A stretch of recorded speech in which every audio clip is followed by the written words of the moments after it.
waxaan ka digayaa dawladda Soomaaliya oo ognahay inay duruufo badan haysato oo ognahay argagixisadii inay gobolladii koonfureed fara badan ku hayso oo ognahay ciidamadii Soomaaliyeed inuu burbur badan ku dhacay waxaa nasiib darro ah in maalin walba wiilal laabtoobyo wata ay leeyihiin Puntland baa ciidamo ka qorayna oo qarsoodiye oo hadda meel ka laabanaya waa foolxumo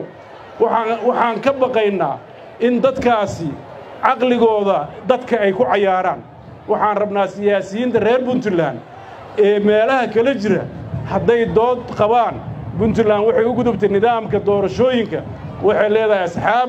waxaan ogolnahay nin walba aragtidiisa iyo dhaliishiisa waxaan rabnaa inaan kala saarno dhaliilaha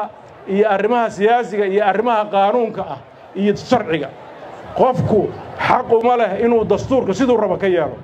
dhaliil waa jeedin karaa damac siyaasadeed waa yeelan karaa loolan iyo xudxudasho waa yeelan karaa laakiin inuu dastuurka iyo qawaaniinta dalka intuu ka xadgudbo haddana uu leeyahay xasaanad baan leeyahay wax isqabta maaha